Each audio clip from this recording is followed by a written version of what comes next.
What is going on, folks? I am Goat. Welcome back to Warframe. So who would have pictured, other than I said it, who would have pictured that I would have chosen the Dread, a fucking bow and arrow, as the next weapon in the line of succession of things, right? Like, who would have really thought that would have been a thing? So the Dread, okay?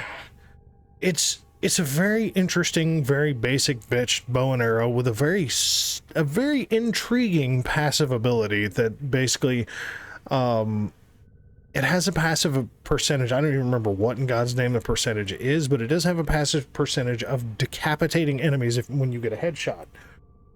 Like, you can see just above the Incarnon Genesis, you know, it fires arrows that can decapitate. And it's the stalker bow. The OG stalker bow, because everybody knows that after you get past the second dream, then it's always the shadow stalker and you never see the stalker again unless you're doing stalker beacons,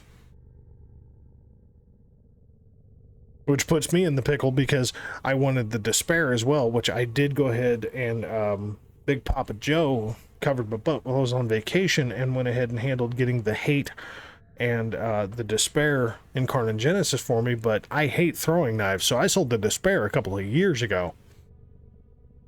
So God be with me on my venture of refarming that fucking thing, so I'll do a video on it as soon as I get the damn things. It'll be a fucking year from now, though, so we'll see. But for now, we're talking about the Dread. And now, why am I using the Dread with Garuda? For one, it's fun, but for two, I use a Gloom Garuda.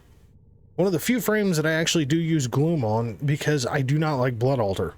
I don't like Blood Altar one damn bit, because it's a static, you know, life-saving ability to where Gloom is basically slowing enemies down, and when you kill them, you lifesteal them.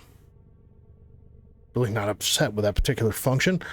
So the evolutions, right? So evolution 2 is increased damage by 70, increased damage by plus 100 if the enemy has less than half health. So that's really not a thing. Like, this thing likes killing stuff. But if you do wing somebody and they have less than half health, then hey, you know what? 100% increase in damage, sure, why not?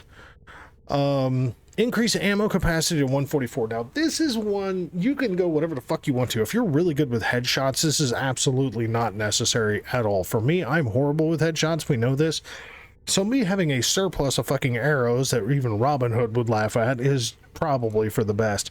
And at the end of the day, I went with the critical chance and status chance both by 10%.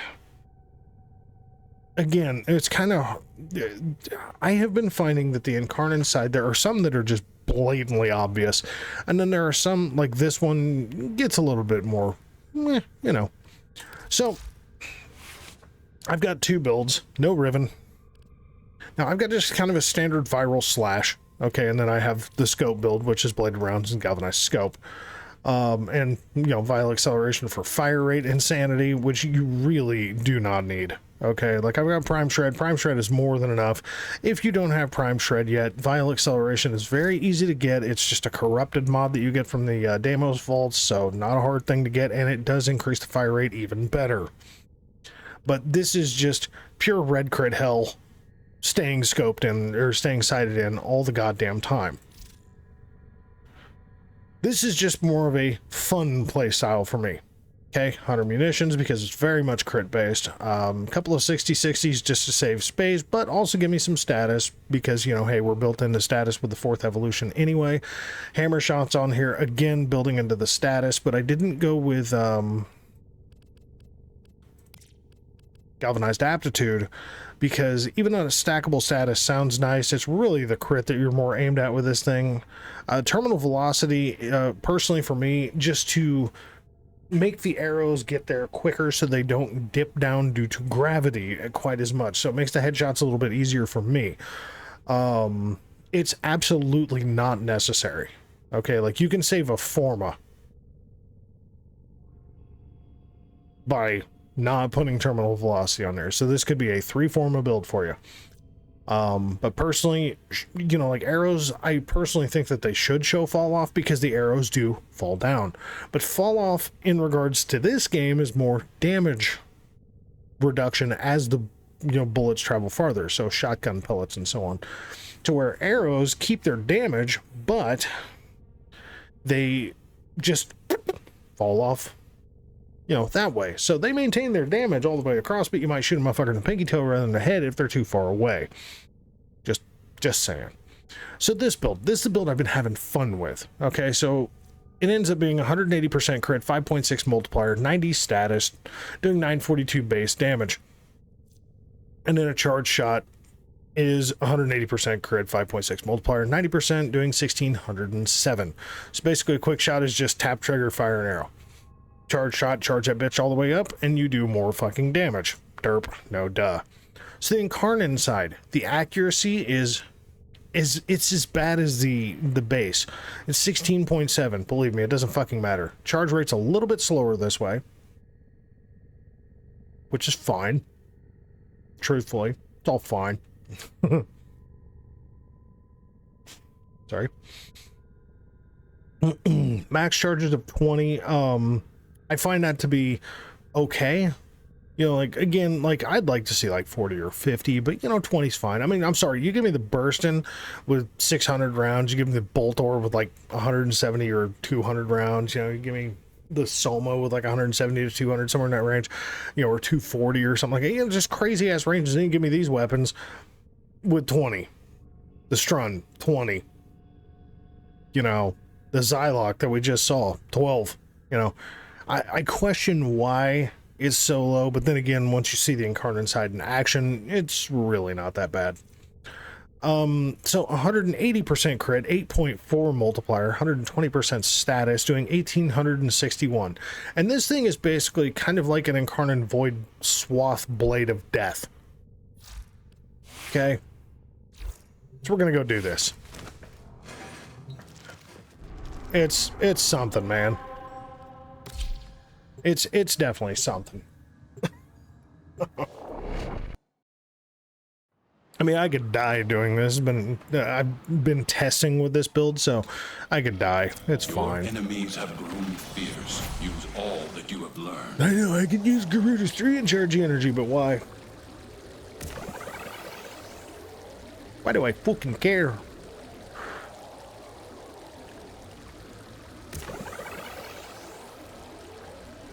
Come on, baby! Give me that good.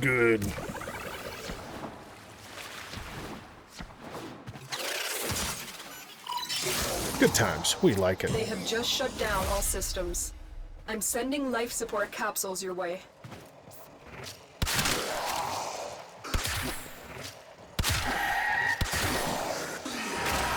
Here we go.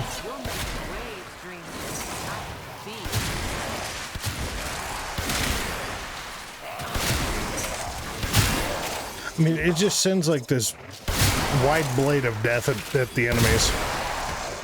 And the punch through is great. Now, I will say that the scoped build is very good. Hey, fuck you. All of you have slash damage. And die from the death of it all. Oh, shoot me. Of course, argon crystals. Why not? I mean, look at this. They get into a doorway, they're fucked.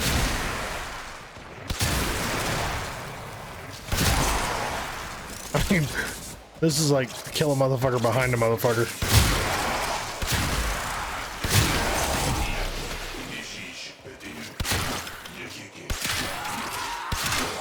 I shot that guy in the back of the fucking head.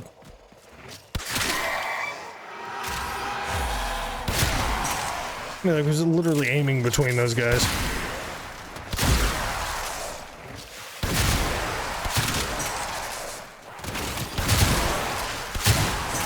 Now, I know, as far as like the creme de la creme bows these days, like, the creme de la creme bow, I personally feel like is really the one that stands out is, you know, the Nataruk. Like, the comparison must always come down to, is it better than the Nataruk? And I will absolutely tell you, no. Now, is it good? Oh.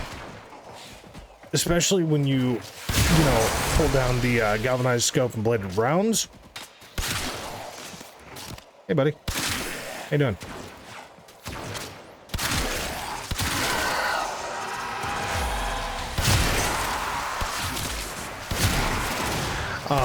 Yeah, if you do the scoped build, basically, it is quite brutal.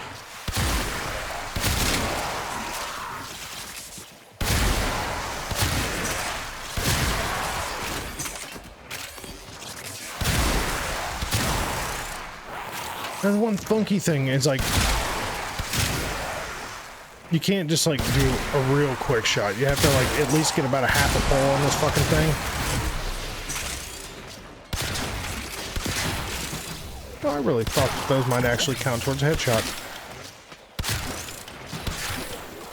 Excuse me, they're shooting at me.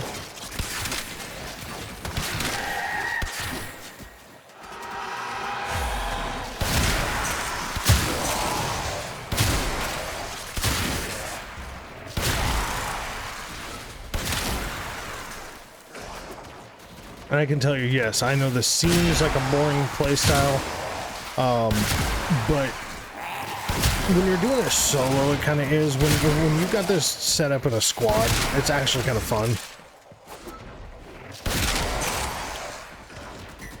That's fucking nasty, dude. Like, took out all but like 3 of the guys in the hallway. We got 326. Yeah, you know what?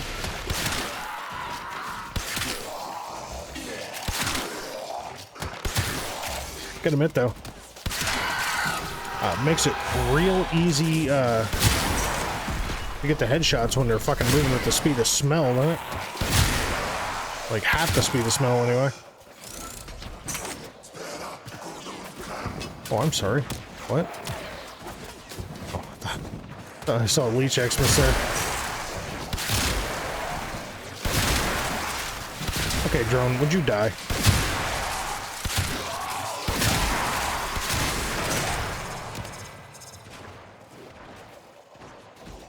Bro, you alright over there?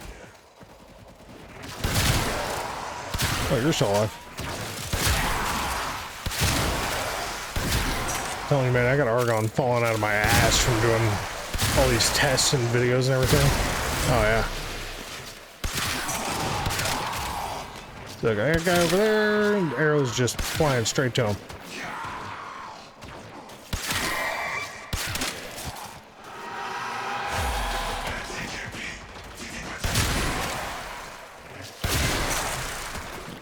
Okay, can I just get an acolyte now? Like, seriously, can I just get an acolyte? Oh, fuck you. Here, how you doing? You guys doing alright? I mean, yeah, because it's, you know, it seems a little boring.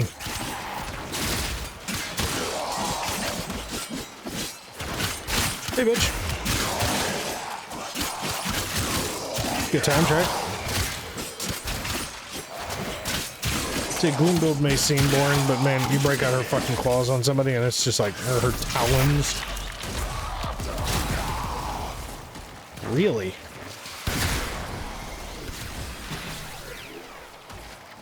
Yeah, they just die, man.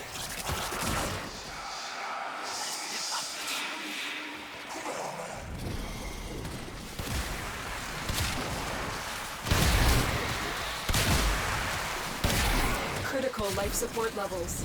Extraction is your best option.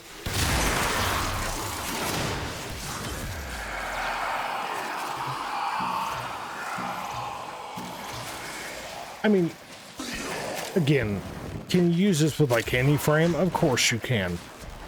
But truthfully, from what I've been seeing and what I've been finding, like the scoped setup is just an annihilating build.